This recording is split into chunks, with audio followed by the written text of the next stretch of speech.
14वां अध्याय।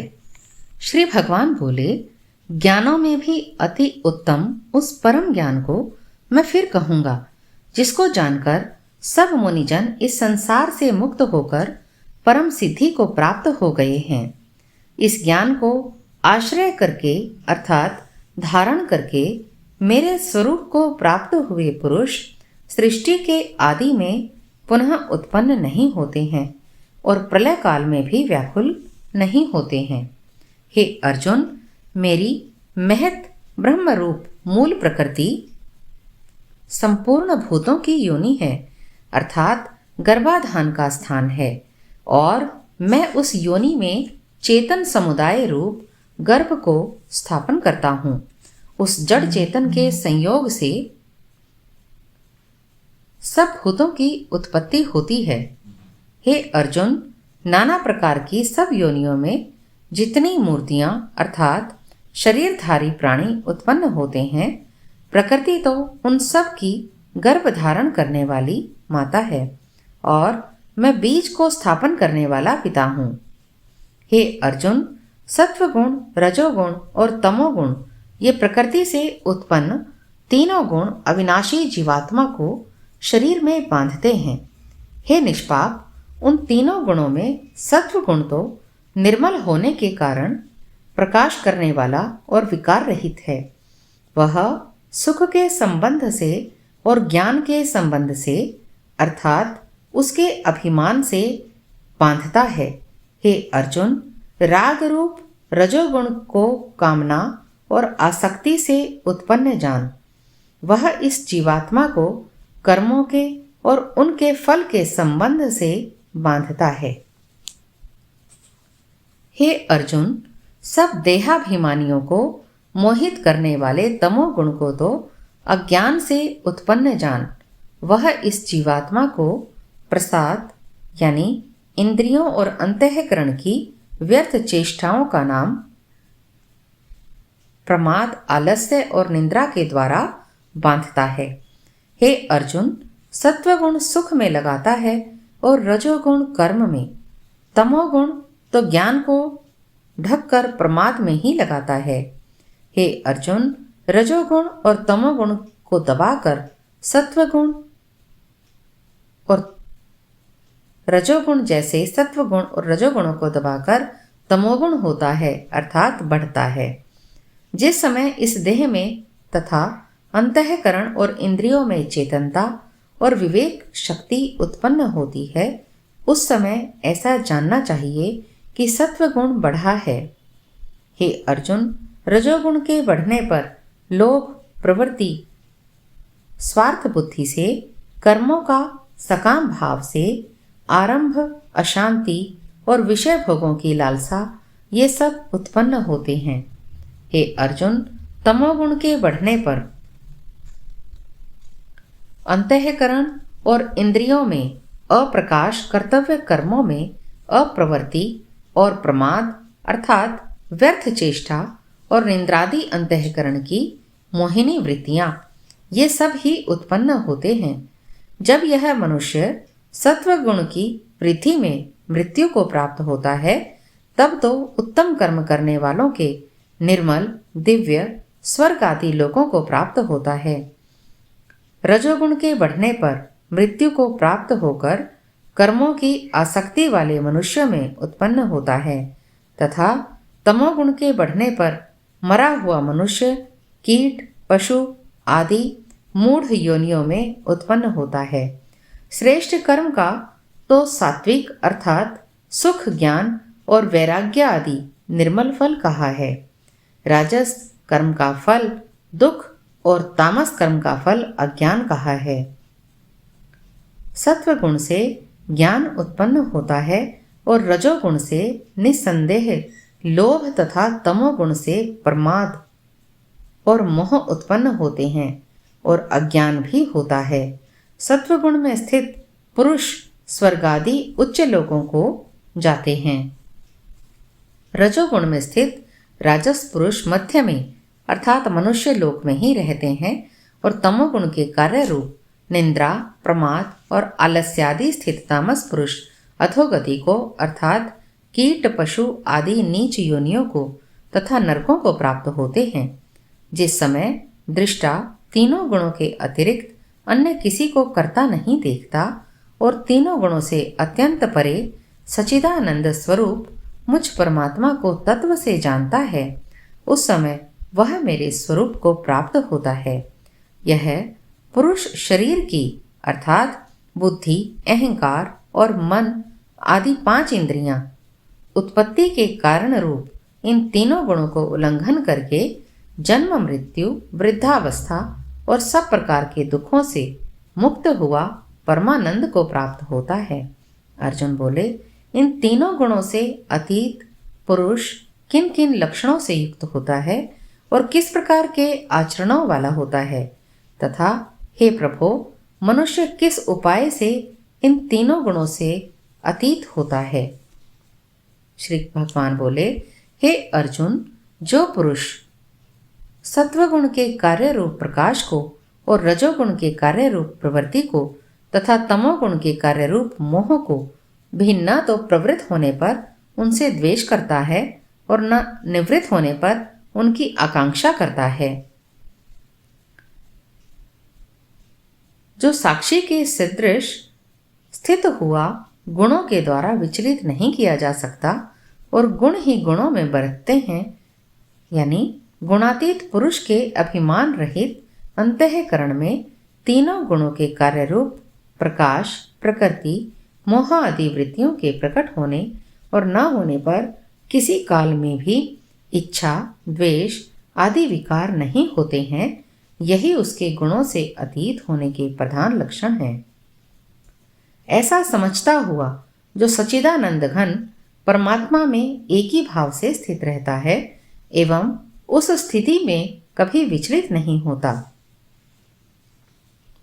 जो निरंतर आत्म भाव में स्थित दुख सुख को समान समझने वाला, मिट्टी, पत्थर और स्वर्ण में समान भाव वाला, ज्ञानी, प्रिय तथा अप्रिय को एक सा मानने वाला, अपनी निंदा स्तुति में भी समान भाव वाला, जो मान और अपमान में सम है, मित्र और वैरी के पक्ष में भी सम है एवं संपूर्ण आरंभों में कर्तापन के अभिमान से रहित है, वह पुरुष गुणातीत कहा जाता है।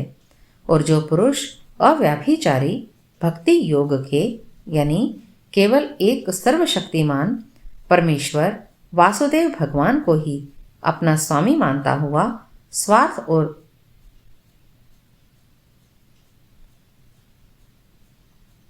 इसके द्वारा मुझको निरंतर भजता है, वह भी इन तीनों गुणों को भली भांति लांघ कर सच्चिदानंद घन ब्रह्म को प्राप्त होने के लिए योग्य बन जाता है, क्योंकि उस अविनाशी पर ब्रह्म का और अमृत का तथा नित्य धर्म का और अखंड एक रस आनंद का आश्रय मैं हूं।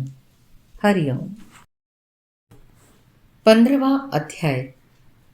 श्री भगवान बोले, आदि पुरुष परमेश्वर रूप मूल वाले अर्थात आदि पुरुष नारायण वासुदेव भगवान ही नित्य और अनंत तथा सबके आधार होने के कारण और सबसे ऊपर नित्य धाम में सगुण रूप से वास करने के कारण उधर्व नाम से कहे गए हैं, और वे मायापति सर्वशक्तिमान परमेश्वर ही इस संसार रूप वृक्ष के कारण हैं। इसलिए इस संसार वृक्ष को उधर्व मूल वाला कहते हैं। और ब्रह्म रूप मुख्य शाखा वाले अर्थात उस आदि पुरुष परमेश्वर से उत्पत्ति वाला होने के कारण तथा नित्य धाम से नीचे ब्रह्मलोक में वास करने के कारण हिरण्य गर्भ रूप ब्रह्म को परमेश्वर की अपेक्षा अधेय कहा गया है, और वही इस संसार का विस्तार करने वाला है। जिस संसार रूप पीपल के वृक्ष को अविनाशी अर्थात इस वृक्ष का मूल कारण परमात्मा अविनाशी है तथा अनादिकाल से इसकी परंपरा चली आती है, इसलिए इस संसार वृक्ष को अविनाशी कहते हैं। तथा वेद जिसके पत्ते अर्थात इस वृक्ष की शाखा रूप ब्रह्म से प्रकट होने वाले और यज्ञादि कर्मों के द्वारा इस संसार वृक्ष की रक्षा और वृद्धि करने वाले एवं शोभा को बढ़ाने वाले होने से वेद पत्ते कहे गए हैं। उस संसार रूप वृक्ष को जो पुरुष मूल सहित तत्व से जानता है वह वेद के तात्पर्य को जानने वाला है, यानी भगवान की योग माया से उत्पन्न हुआ संसार क्षण भंगुर, नाशवान और दुख रूप है। इसकी चिंता को त्याग कर केवल परमेश्वर का ही नित्य निरंतर अनन्य प्रेम से चिंतन करना वेद के तात्पर्य को जानना है। उस संसार वृक्ष की तीनों गुणरूप जल के द्वारा बढ़ी हुई और विषय भोग रूपी कोपलों वाली अर्थात शब्द, स्पर्श, रूप, रस, गंध ये पांचों स्थूल देह और इंद्रियों की अपेक्षा सूक्ष्म होने के कारण उन शाखाओं की कोपलों के रूप में कहे गए हैं। देव, मनुष्य और तिर्यक आदि योनि रूप शाखाएं नीचे और ऊपर सर्वत्र फैली हुई हैं तथा मनुष्य लोक में मुख्य शाखा रूप ब्रह्म से संपूर्ण लोकों के सहित देव, मनुष्य और तिर्यक आदि योनियों की उत्पत्ति और विस्तार हुआ है, इसलिए उनका यहाँ शाखाओं के रूप में वर्णन किया है। नीचे और ऊपर सर्वत्र फैली हुई है तथा मनुष्य लोक में अर्थात अहंता, ममता और वासना रूप मूलों को केवल मनुष्य योनि में कर्मों के द्वारा अनुसार बांधने वाली कहने का कारण यह है कि अन्य सब योनियों में तो केवल पूर्वकृत कर्मों के फल को भोगने का ही अधिकार है और मनुष्य योनियों में नवीन कर्मों के करने का अधिकार है। देव, मनुष्य और तिर्यक आदि योनि रूप शाखाएं हैं। नीचे और ऊपर ये सर्वत्र फैली हुई होती हैं। कर्मों के अनुसार बांधने वाली अहंता, ममता और वासना रूप जड़ें भी नीचे और ऊपर सभी लोकों में व्याप्त हो रही हैं। इस संसार वृक्ष का स्वरूप जैसा कहा है वैसा यहाँ विचार काल में नहीं पाया जाता, अर्थात इस संसार का जैसा स्वरूप शास्त्रों में वर्णन किया गया है और जैसा देखा सुना जाता है वैसा तत्व ज्ञान होने के पश्चात नहीं पाया जाता। जिस प्रकार आंख खुलने के पश्चात स्वप्न का संसार नहीं पाया जाता, क्योंकि न तो इसका आदि है, इसका आदि नहीं है। यह कहने का प्रयोजन यह है कि इसको परंपरा कब से चली जाती है इसका कोई पता ही नहीं है और न अंत है, इसका अंत नहीं है। यह कहने का प्रयोजन यह है कि इसकी परंपरा कब तक चलती रहेगी इसका कोई पता नहीं।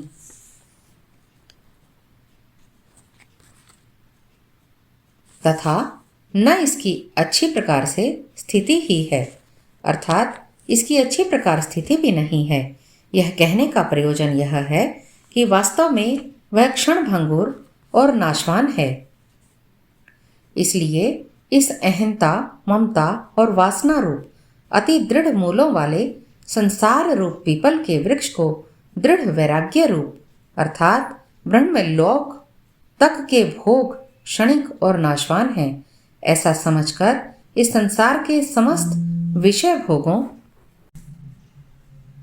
में सत्ता, सुख, प्रीति और रमणीयता का न भासना ही दृढ़ वैराग्य रूप शस्त्र है। उसके पश्चात उस परम पद रूप परमेश्वर को भली भांति खोजना चाहिए, जिसमें गए हुए पुरुष फिर लौटकर संसार में नहीं आते और जिस परमेश्वर से इस पुरातन संसार वृक्ष की प्रवृत्ति विस्तार को प्राप्त हुई है, उसी आदि पुरुष नारायण के मैं शरण हूँ। इस प्रकार दृढ़ निश्चय करके उस परमेश्वर का मनन और निधि ध्यासन करना चाहिए। जिनका मान और मोह नष्ट हो गया है, जिन्होंने आसक्ति रूप दोष को जीत लिया है, जिनकी परमात्मा के स्वरूप में नित्य स्थिति है और जिनकी कामनाएं पूर्ण रूप से नष्ट हो गई हैं, वे सुख दुख नामक द्वंद्वों से विमुक्त ज्ञानीजन उस अविनाशी परम पद को प्राप्त होते हैं। जिस परम पद को प्राप्त होकर मनुष्य लौट कर संसार में नहीं आते, उस स्वयं प्रकाश परम पद को न सूर्य प्रकाशित कर सकता है, न चंद्रमा और न अग्नि ही। वही मेरा परम धाम है। इस देह में यह जीवात्मा मेरा ही सनातन अंश है। जैसे विभाग रहित स्थित हुआ भी महाकाश घटों में पृथक पृथक की भांति प्रतीत होता है, वैसे ही सब भूतों में एक ही रूप से स्थित हुआ भी परमात्मा पृथक पृथक की भांति प्रतीत होता है। इसी से देह में स्थित जीवात्मा को भगवान ने अपना सनातन अंश कहा है। इंद्रियों को आकर्षण करता है। वायु गंध के स्थान से गंध को जैसे ग्रहण करके ले जाता है, वैसे ही देह आदि का स्वामी जीवात्मा भी जिस शरीर का त्याग करता है, उससे इन मन सहित इंद्रियों को ग्रहण करके फिर जिस शरीर को प्राप्त होता है उसमें जाता है। यह जीवात्मा श्रोत्र चक्षु त्वचा को तथा रसना प्राण और मन को आश्रय करके अर्थात इन सब के सहारे से ही विषयों का सेवन करता है। शरीर को छोड़कर जाते हुए को अथवा शरीर में स्थित हुए को अथवा विषयों को भोगते हुए को, इस प्रकार तीनों गुणों से युक्त हुए को भी अज्ञानी जन नहीं जानते। केवल ज्ञान रूप नेत्र वाले विवेकशील ज्ञानी ही तत्व से जानते हैं। यत्न करने वाले योगी जन भी अपने हृदय में स्थित इस आत्मा को तत्व से जानते हैं, किंतु जिन्होंने अपने अंतःकरण को शुद्ध नहीं किया है, ऐसे अज्ञानी जन तो यत्न करने पर भी इस आत्मा को नहीं जानते। सूर्य में स्थित जो तेज संपूर्ण जगत को प्रकाशित करता है तथा जो तेज चंद्रमा में है और जो अग्नि में है, उसको तू मेरा ही तेज मान। और मैं पृथ्वी में प्रवेश करके अपनी शक्ति से सब भूतों को धारण करता हूँ और रस स्वरूप अर्थात अमृतमय चंद्रमा होकर संपूर्ण औषधियों को अर्थात वनस्पतियों को पुष्ट करता हूँ।